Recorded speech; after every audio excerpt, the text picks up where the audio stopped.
Hello, everybody. There it is. The times finally showed up where it's like, you gotta fucking start uploading this shit. You don't have that much time. Um, Film Optimist talking about the greatest superstars of WrestleMania. I was once a diehard fan of the WWE, but in time I grew out of the fandom. This is a lie. Um, I grew out of the fandom in the sense that I don't watch anymore. Really, I don't watch. Raw is 3 hours long. Um, I never really watched NXT.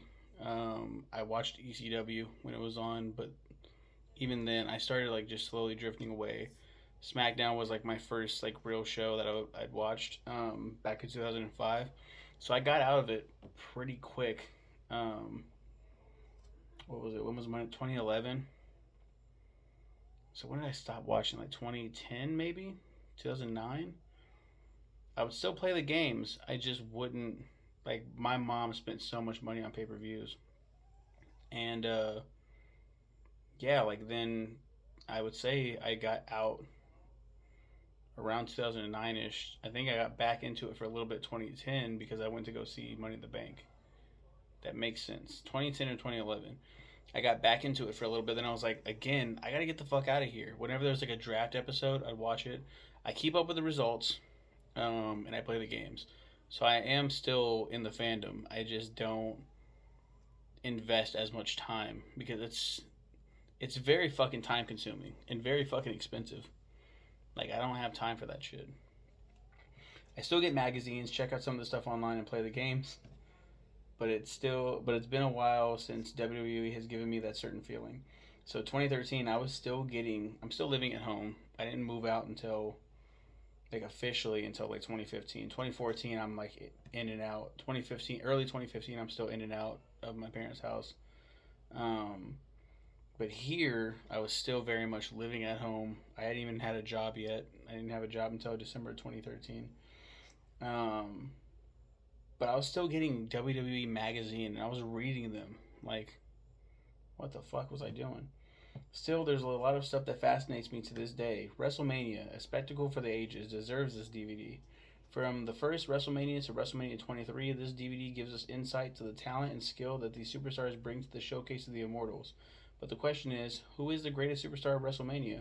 Well, given the length that each performer was given on this DVD, 6 hours total of my life, that accolade goes to Shawn Michaels with 35 minutes of athleticism. If you're a fan, you should definitely check this one out. My mom said, duh, he is Mr. WrestleMania. It's true, he is. That's his title.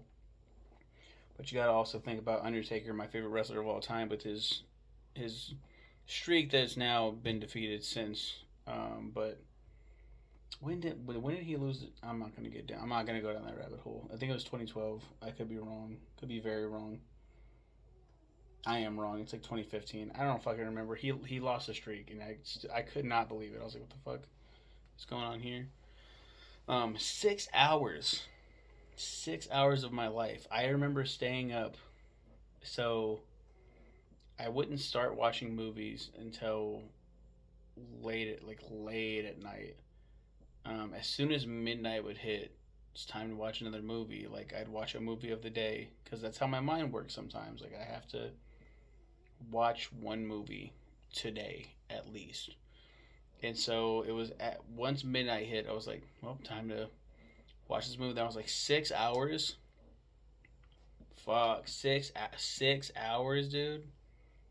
Fuck. So I watched a 6 hour wrestling DVD from midnight to 6 in the morning, and like only stopping. So I maybe almost 7 o'clock. I finished.